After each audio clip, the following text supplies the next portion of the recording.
보통 목사님들은 설교하기 전에 어떤 일을 겪으시는 것 같아요. 그리고 그게 메시지와 함께 이렇게 전달이 되는데, 저는 거꾸로 제가 설교하면 그 주간에 그 설교를 적용하라고 하나님이 그러시는지 그런 일들이 자주 일어납니다. 지난주 우리가 은혜와 평강에 대해서 함께 나눴습니다. 아무리 거칠고 힘들고 어려운 일이 있을지라도 그 예수 안에 다시 들어가면 그 안에서 하나님께서 은혜와 평강을 저와 여러분 가운데 주신다, 이렇게 말씀을 함께 나눴는데, 제 삶에서도 갑자기 그런 정말 하나님의 은혜와 평강이 필요한 일들이 이번 주에 갑자기 많이 생겼어요. 그래가지고 야, 이거 정말 세상이 힘들구나, 어렵구나, 그렇게 생각을 하다가 주님 안으로 다시 들어가니까 정말 신기하게도 눈 녹듯이 완전히 녹아내리는, 몇 번을 제가 그것을 경험하면서 야, 정말 하나님이 살아계시구나, 하나님 정말 하나님의 은혜 아니면, 주님 주신 평강 아니면 이 세상 살 수 없습니다, 이런 고백이 몇 번씩 나왔습니다. 여러분 어떻게 한 주간을 보내셨는지 모르겠지만 정말 우리의 삶에 그런 어려움과 힘든 것이 있을 때 정말 주님 안으로 우리가 들어가면 너무나 신비로운 일이 일어납니다. 꼭 저와 여러분들이 그런 삶을, 그래서 늘 주님의 은혜와 평강 가운데 살아갈 수 있는 우리 모두가 되었으면 좋겠습니다. 오늘 두 번째 시간, 골로새서 두 번째 시간은 믿음과 사랑과 소망이라는 제목을 함께 좀 나누려고 합니다.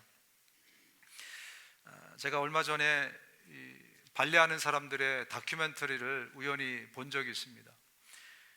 발레는 인간의 몸으로 표현할 수 있는 궁극의 아름다움을 보여주는 예술이다, 이렇게 얘기합니다. 인간의 몸으로 가장 극치의 아름다움을 보여줄 수 있는 예술이 발레다, 그런 의미입니다.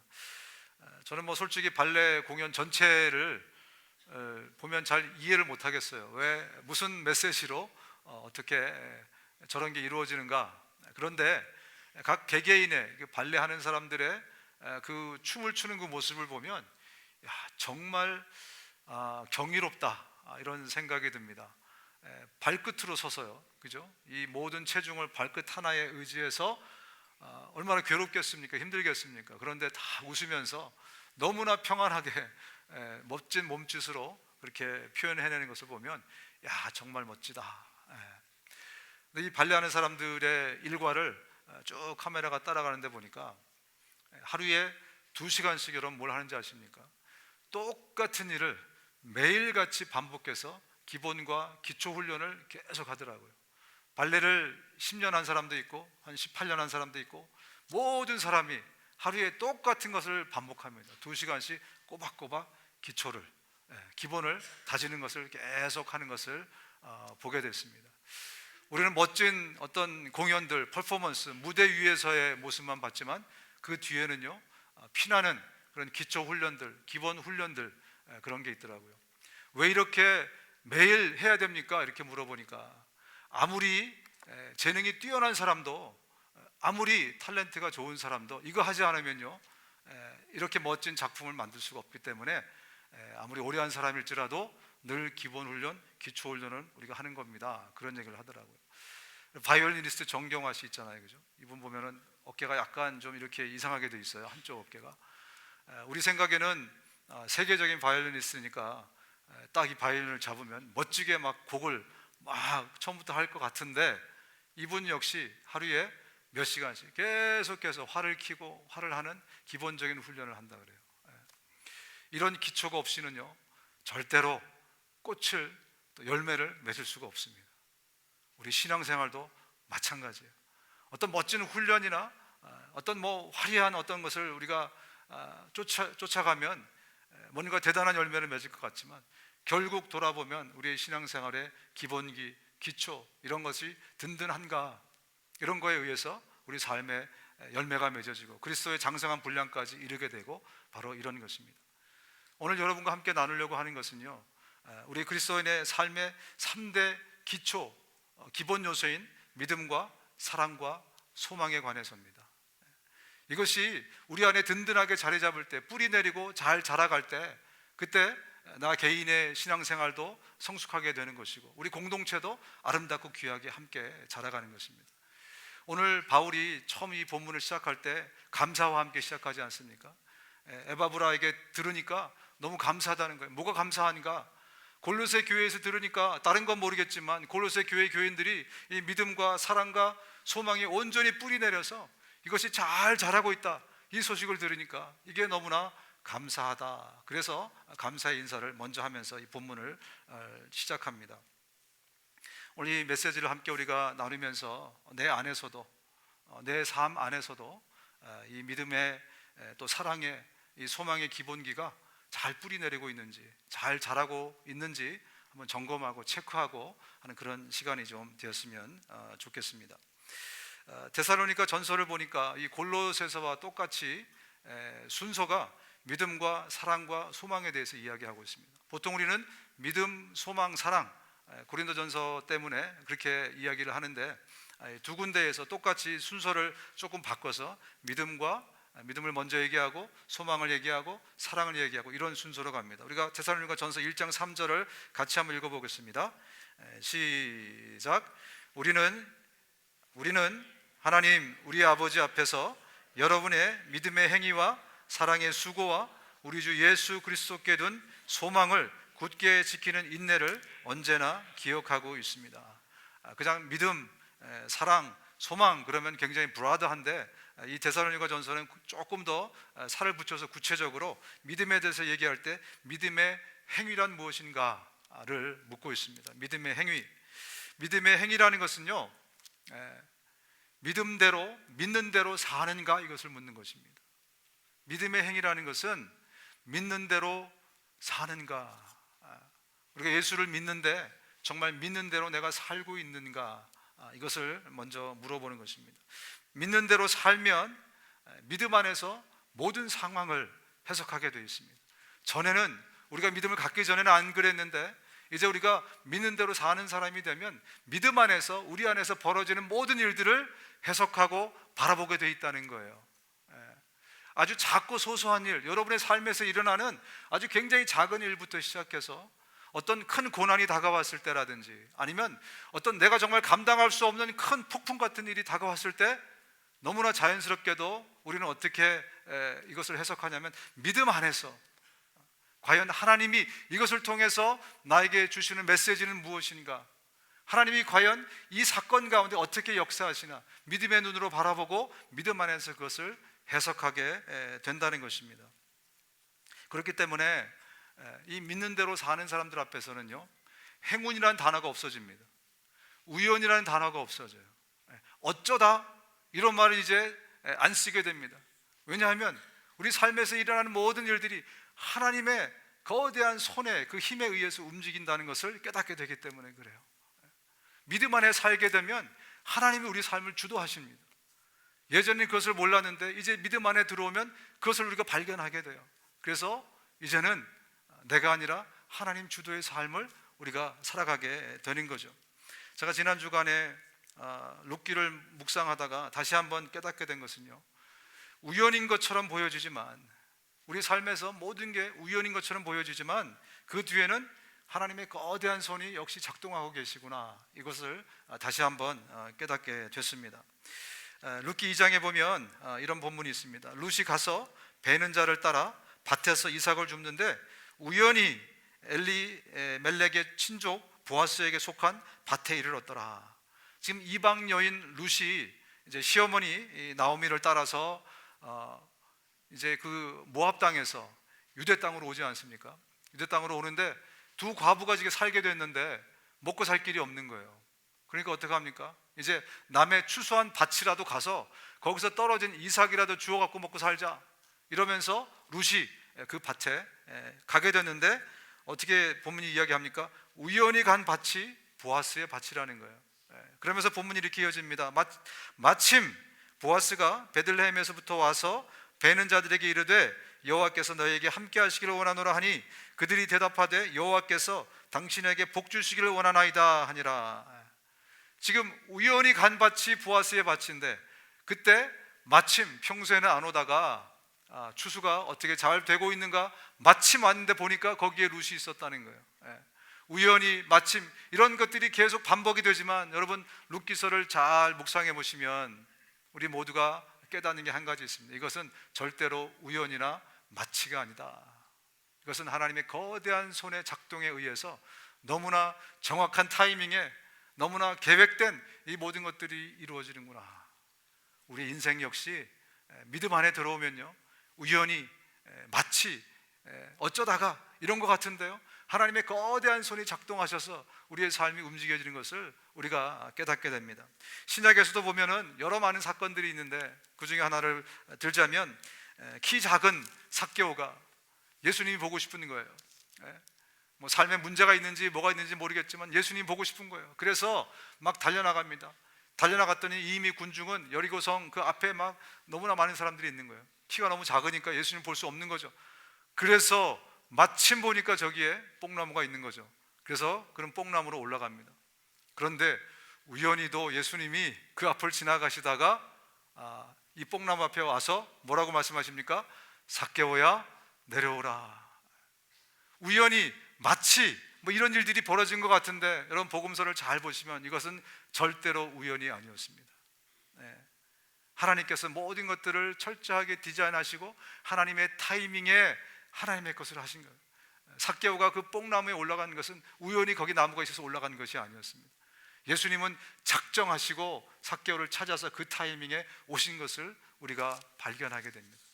여러분, 이렇게 믿음을 갖고 산다는 것은, 믿는 대로 산다는 것은요, 우리 삶에서 일어나는 모든 상황들, 모든 환경들, 이 모든 것들을 믿음의 눈으로 바라보고 믿음의 눈으로 해석하고 사는 것을 이야기합니다.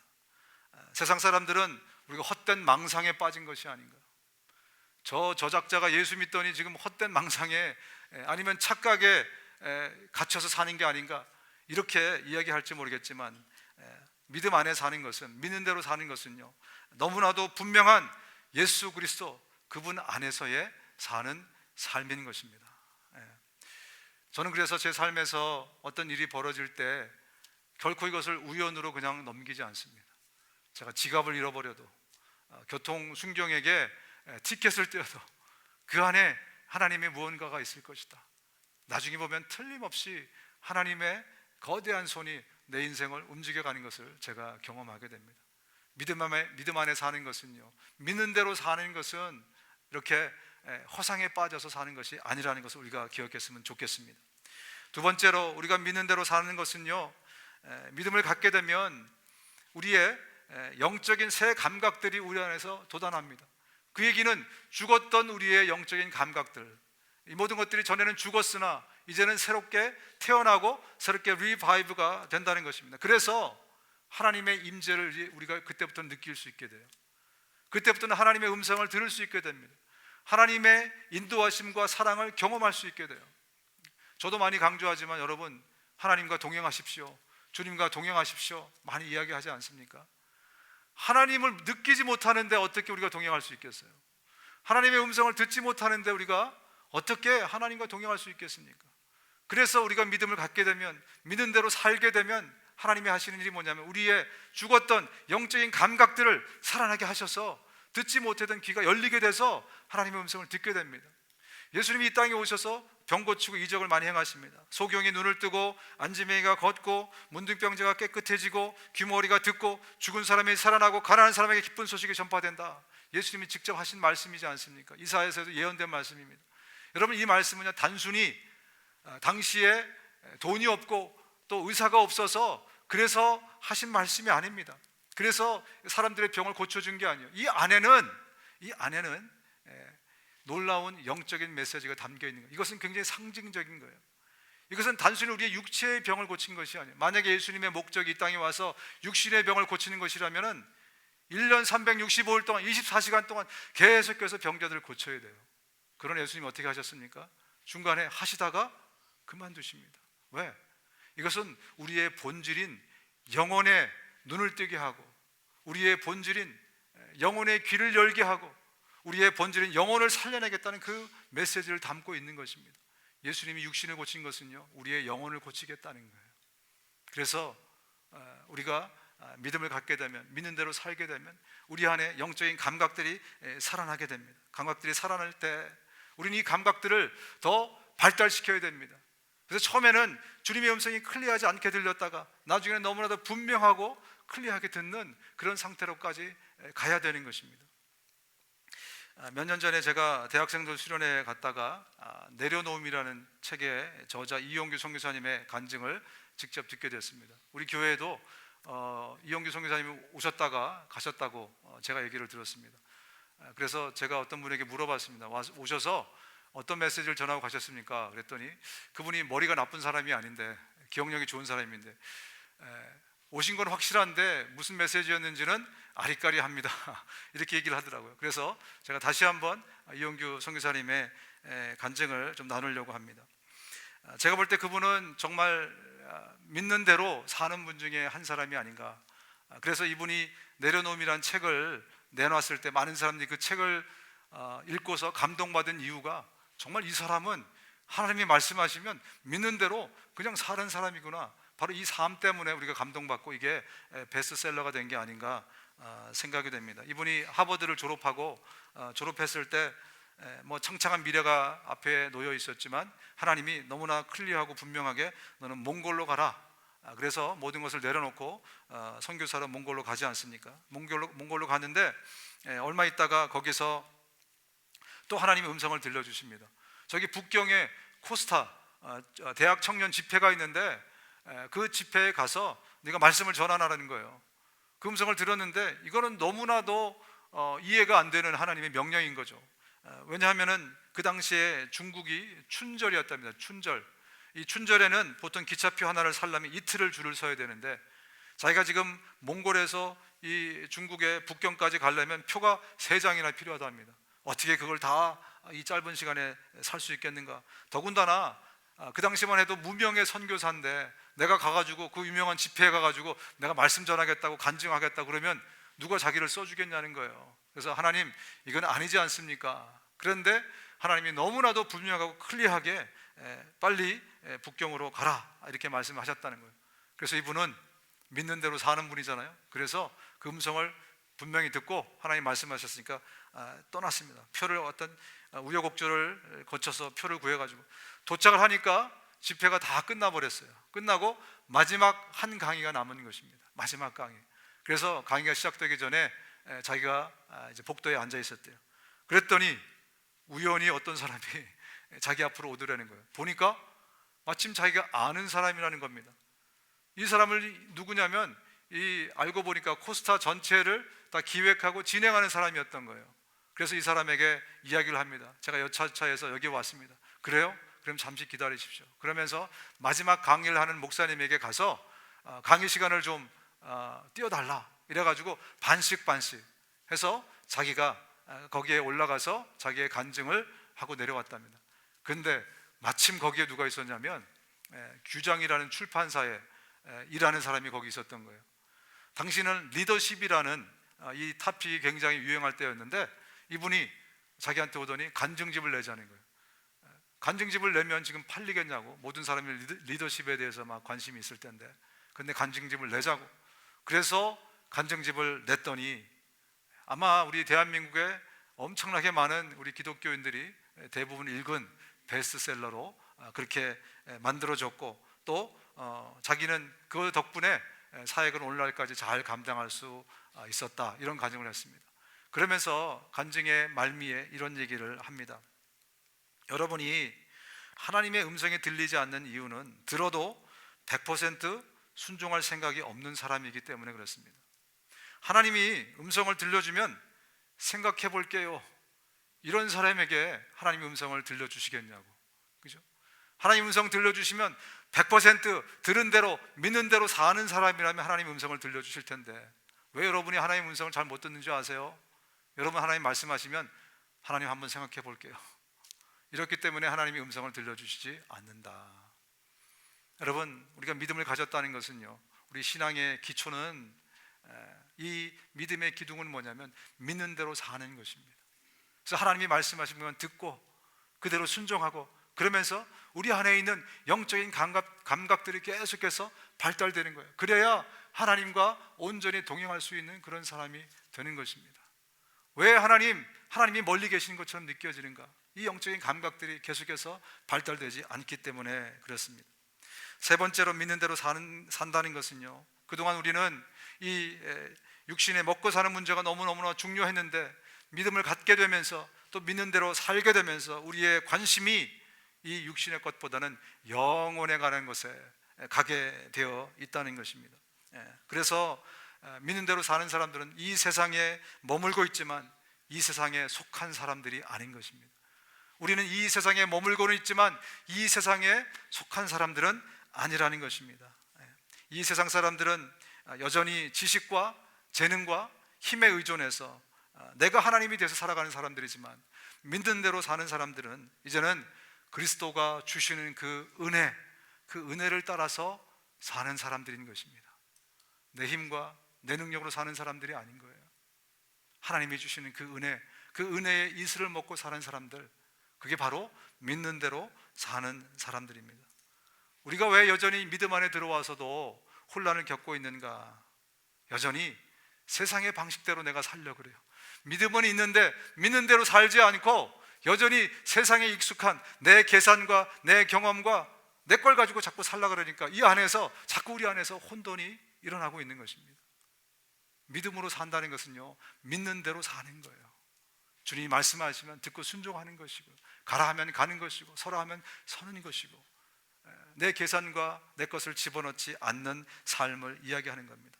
어떤 사람들은 그런 것은 현실 도피가 아니냐, 네가 힘들니까, 네가 어려우니까 믿음으로 도피하는 것이 아니냐, 이렇게 말할지 모르겠습니다. 혹시 너 중독된 거 아니야? 이렇게도 말할지 모르겠습니다.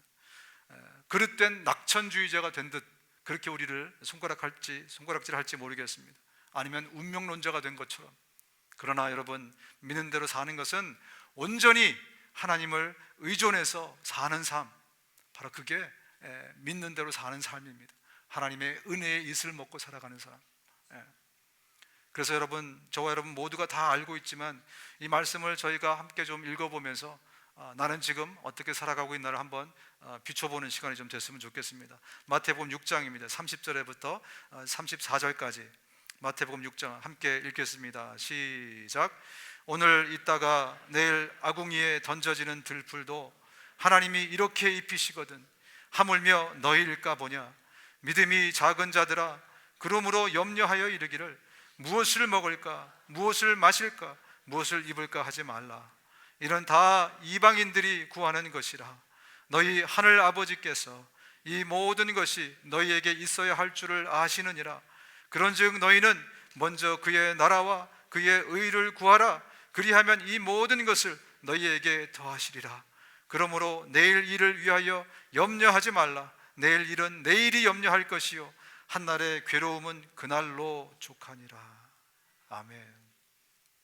무엇을 먹을까, 무엇을 마실까, 무엇을 입을까, 이게 전에는 우리의 최고의 문제였지만 이제 믿음 안에 산다는 것은, 믿는 대로 산다는 것은 이 모든 것을 다 하나님께 맡긴다는 겁니다. 주님께 올려드린다는 거예요. 앞날이 막막하고 내일 어떤 우리가 풀 수 없는 많은 문제들이 내일 닥쳐올 게 뻔하지만 그래도 믿는 대로 산다는 것은 바로 이 말씀하신 대로 너는 먼저 그의 나라와 그의 의를 구하라. 그리하면 이 모든 것을 다 내가 해결하리라. 주님이 그 말씀을 하고 계시는 것입니다. 그러면서 내일 일은 내일이 염려하게 내버려둬. 이 표현이 참 재밌지 않습니까? 내일 일은 네가 염려하지 말고 내일 걔가 염려하게 내버려둬. 너무나 재미있는 표현이에요. 믿는 대로 산다는 것은 바로 이 말씀대로 산다는 것입니다. 마지막 네 번째로 믿는 대로 산다는 것은요, 이 믿음이 힘이라는 것을 깨닫고 산다는 것입니다. 믿음은 힘입니다, 여러분. 세상이 우리를 대적할 때 우리가 세상을 맞서고 세상을 이길 수 있는 힘은 바로 이 믿음에서 나온다는 것입니다. 세상은 실력과 돈으로 승부합니다. 그렇지 않습니까? 그러나 우리는 믿음으로 승부하는 겁니다. 믿는 대로 사는 사람들은 믿음으로 승부하는 거예요. 에베소 6장에 이렇게 말씀합니다. 모든 것 위에 믿음의 방패를 가지고 이로써 능히 악한 자의 모든 불화살을 소멸하라. 악한 자들은, 세상은 늘 우리를 향해서 불화살을 쏩니다. 당대 로마 시대의 이 방패는요, 단지 방패막이가 아니었어요. 이것은 무기로도 사용이 됩니다. 그런데 믿음을 믿음의 방패라고 얘기합니다. 왜? 이 믿음을 가지고 불화살을 쏘는 악한 세력을 대적하라는 거예요. 나를 공격하는 사람들, 세상을, 그 악을 믿음으로 대적하라는 겁니다. 여러분, 이 믿음은 힘이 있습니다. 믿음의 힘을 쓰면서 살아갈 수 있는 우리 모두가 될 수 있기를 주님의 이름으로 축원합니다. 두 번째, 우리가 사랑에 대해서 좀 살펴보기 원합니다. 사랑의 수고, 사랑의 수고란 어떤 것을 이야기하는가? 무슨 사랑을 이야기하는 것인가? 결론적으로 보면 하나님을 뜨겁게 사랑하느냐, 이것을 묻고 있습니다. 여러분, 하나님을 뜨겁게 사랑하고 계십니까? 아멘이 정말 하나님을 뜨겁게 사랑하고 계십니까? 정말 하나님을 뜨겁게 사랑하셔야 됩니다. 세상의 그 어떤 사람보다, 세상의 그 어떤 물질적인 것보다 정말 하나님을 뜨겁게 사랑하고 있는가? 이것이 정말 잘 점검되어져야 됩니다. 그렇지 않으면 우리는 이 아름다운 열매들을, 꽃을 피울 수가 없게 됩니다. 오늘 본문을 다시 읽어보면요, 바울은 믿음과 사랑을 분명히 구별해서 이렇게 언급을 하고 있습니다. 왜? 믿음과 사랑은 같은 게 아니에요.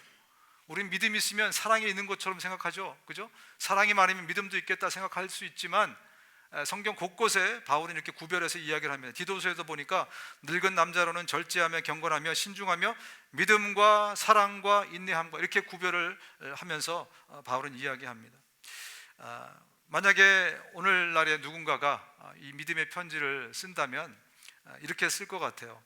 그리스도 예수 안에 너희의 믿음에 대해서 들었으며 사랑은 쏙 빼고 너희의 믿음에 대해서 들었으며, 이렇게 쓰지 않겠는가 저는 생각해 봅니다. 왜냐하면 오늘날의 우리 기독교인들은요, 믿음 그러면 모든 게 다 끝났다고 생각해요. 믿음만 가지면 사랑이야 뭐 있어도 그만이고 없으면 좀 아쉽고 그 정도지, 이게 정말 우리에게 필요한 덕목이다, 이것이 우리에게 정말 중요한 거다, 이렇게 생각을 잘 못하는 경향이 있습니다. 왜? 믿음만 좋으면 목사님도 인정해 주죠. 믿음만 좋으면 성도들도 인정해 주죠, 그죠? 믿음만 있으면 천국 가잖아요, 그죠? 그러니까 다른 것은 다 옵션이다, 이렇게 생각하는 경향들이 있습니다. 그런데 바울은 믿음을 이야기하면서 항상 사랑을 같이 이야기합니다. 왜? 믿음과 사랑이 합쳐질 때만 이게 온전해지기 때문에 그래요. 믿음은 있는데 사랑이 없어, 그럼 부작용이 생깁니다. 사랑은 있는데 믿음이 없어, 이것은 내 만족이라는 부작용이 생겨나게 되어 있습니다.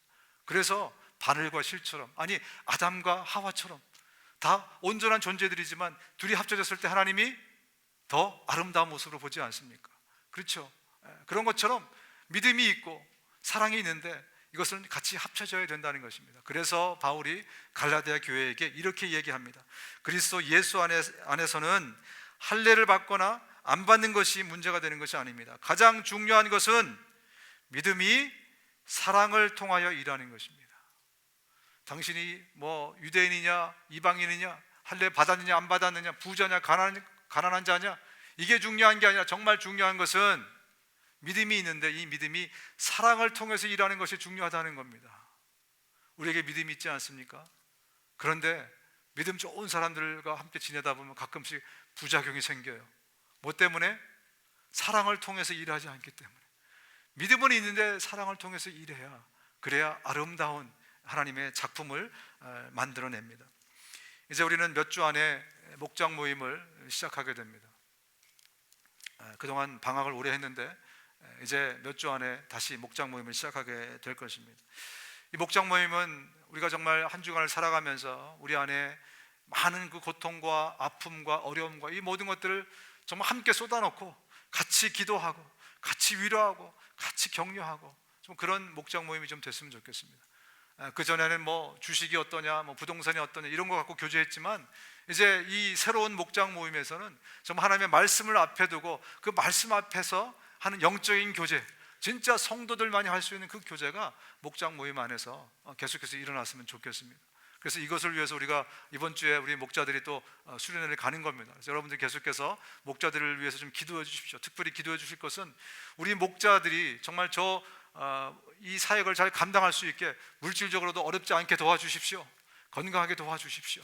모든 것을 정말 잘 감당하면서 하나님 일하는 사람들이 어떻게 축복받는지 우리가 정말 샘플로 좀 우리 목자를 통해서 보기 원합니다.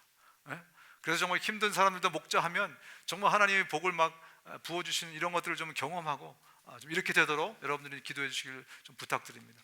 그런데 한 가지 우리가 주의할 것은요, 이제 우리의 아픔들도 이야기하고 뭐 여러 가지 것들을 많이 이야기하다 보면 사랑 없이 조언을 하는 경우가 생깁니다.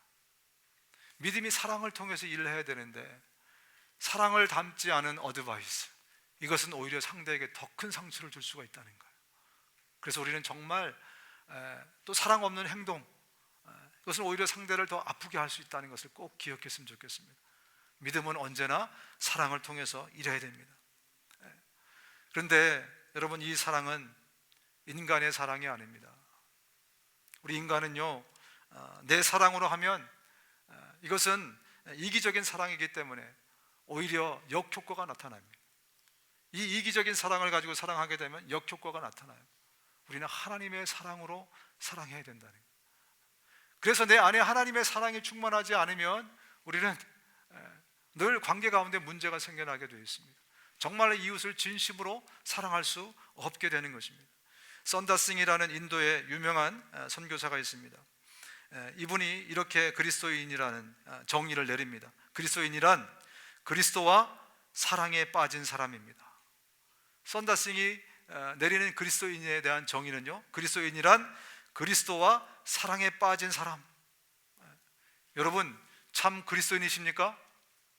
그렇다면 하나님과 사랑에 빠져 있는 상태, 주님과 사랑에 빠져 있으면요, 하나님의 사랑이 나를 타고 흘러넘쳐서 이웃에게까지 넘어가게 되어 있습니다. 우리에게 중요한 것은 그래서 내가 정말 하나님을 뜨겁게 사랑하느냐, 그것이 문제인 것입니다. 내가 하나님을 뜨겁게 사랑할 때 이 사랑이 우리 이웃에게까지 타고 흘러 넘쳐가게 되기 때문에 그렇습니다.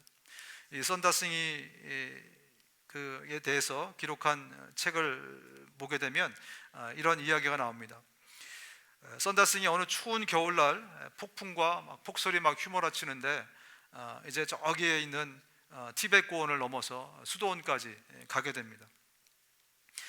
이제 이 수도원까지 가려고 티베트 고원을 막 넘고 있는데 한 승려가 같이 가게 됐습니다. 두 사람이 이제 의지가 돼서 쭉 그 밤에 이제 걸어가고 있었어요. 근데 가다 보니까 위험한 벼랑을 지나게 됐습니다. 근데 벼랑 끝에서 자꾸 소리가 들려오는 거예요. 무슨 소리인가 들어봤더니 사람 살려주세요, 살려주세요. 그 소리가 들리는 겁니다. 그랬더니 이 모습을 본 승려가 이 사람의 운명은 여기서 죽는 것입니다. 나는 갈 길이 바빠서 이만. 그러고서 그냥 먼저 가버렸습니다. 어떻게 합니까? 이 선다싱이 보니까 저 사람을 살려야죠, 그죠? 그래서 이 사람이 선다싱이 절벽 아래로 내려가서 이 사람을 들쳐업고 땀을 뻘뻘 흘리면서 그러면서 이 티벳의 이 고개를 넘어갑니다. 정말 어렵게 넘어가서 보니까 저 멀리에 불빛이 보이기 시작하는 겁니다. 그런데 갑자기 불빛이 보이자마자 앞에 턱하니 뭐가 걸려서 보니까 아까 나는 바빠서 이만 그러고 간 사람이 거기에 싸늘한 시체로 누워 있는 거예요. 혼자 가다가 추워서 얼어 죽은 것입니다. 그런데 선다싱은 어떻습니까? 이 사람을 힘들지만 땀을 뻘뻘 흘리면서 떼매고 가다 보니까 밍크 코트가 따로 없는 거죠. 그래서 이 사람도 살아나게 되고 선다싱도 살아나게 되고. 여러분, 하나님을 뜨겁게 사랑하는 사람은요, 그 사랑이 반드시 이웃에게까지 흘러가게 되어 있습니다. 관건은 내가 정말 하나님을 뜨겁게 사랑하는가. 여러분, 이것이 신앙의 핵심이에요. 하나님 사랑하는 것이 신앙의 핵심입니다. 예수님을 뜨겁게 사랑하는 것이 우리의 믿음의 핵심인 것입니다. 우린 종교인들이 아니지 않습니까? 기독교는 종교가 아닙니다. 종교의 어떤 모습을 갖고 있지만 기독교는 관계이고 삶입니다.